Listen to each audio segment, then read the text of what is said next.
Hi everyone, this is Brother Ryan Quick. I am part of the Stake Technology Group, and I am going to give a quick training video on how to get the numbers for attendance, whether that's sacrament meeting or elders quorum or any other meeting that you've got where you are now using the Zoom webinar feature. Actually, it works for Zoom regular meetings as well. So if you're using the Zoom regular meetings to get your attendance, that's fine too. Now, I'm going to walk you through the steps that I did. I do them on a Mac, but you'll notice that everything can be done in your browser. I do recommend using Chrome. I think so does Zoom. So your mileage may vary if you try with something else. But anyway, I'm going to walk you through that.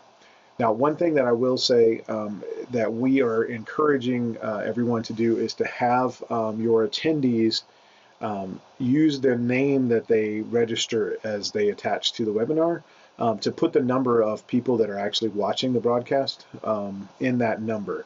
The reason that we say to do it that way instead of in the chat is that the chat is not kept after the webinar. So if that's the case, then whoever's running the webinar for you, before they stop it, will have to go through and get all the numbers and save them somewhere. Whereas, as you'll see, the names of the people are saved. Now, in the demo that you'll see, I know from having talked to people already how many people are actually in these houses. So I'm going to make some adjustments as you see as I go through the spreadsheet. And that will probably be the case for you guys as well. But it's easiest if you just get people to use the names and set them. And you'll see that some of the people in the Chancellor Ward that I'm demonstrating with have done that. So without further ado, here we go.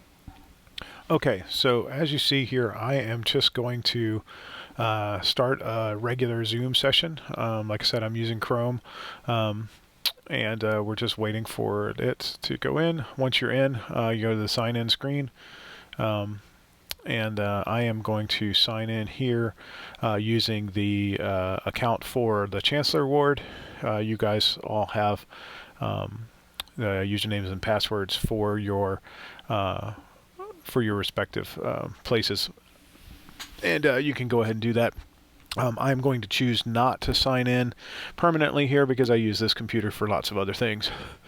Once you're in, you're going to look down on the bottom left there, and you're going to choose to go to the reports section. I'll highlight that, and there you go. And once you pull that up, you're going to go to the webinar section that'll pop up there. You can go to the meeting section, obviously, for regular meetings. Once in, you've got a lot of options that you can choose. What we're most interested in is the attendee report, and that's what we're going to go look at here. It will let you choose up to 1 month back. So since this last one, I know we did a bunch in April, I'm going to go ahead and choose that. Ignore that thing telling me to choose the password there. And you'll see I've got a list, and it's got the names of them. So you'll see at the top, it's descending order. So April 24th being the most recent there is what I'm going to go ahead and choose. And then down at the bottom, you choose to generate a CSV report. This will create a file that you can read in Excel, or as I'm going to show you here, after it downloads there, you can also read it in Google Sheets.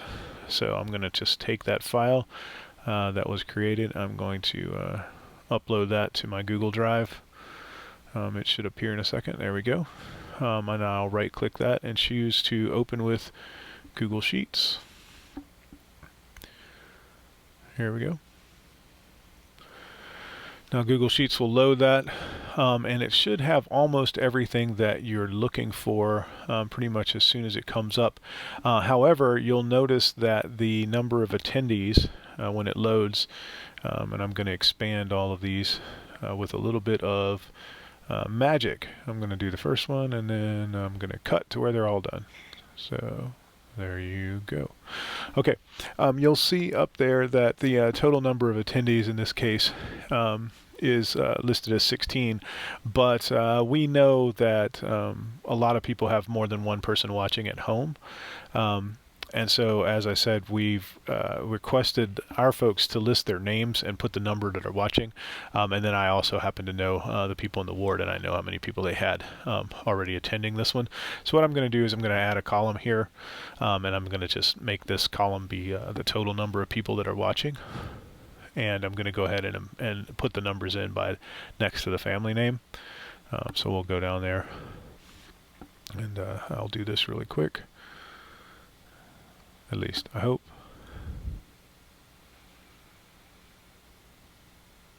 And once we get all of those numbers punched in, I'm going to create a new sum down at the bottom, and that'll be the total number of actual attendees as if we had counted them in sacrament meeting. So rather than just the one for the family. Now obviously if you don't know, we go with the number 1, but if you've got a better number there, then you go with that.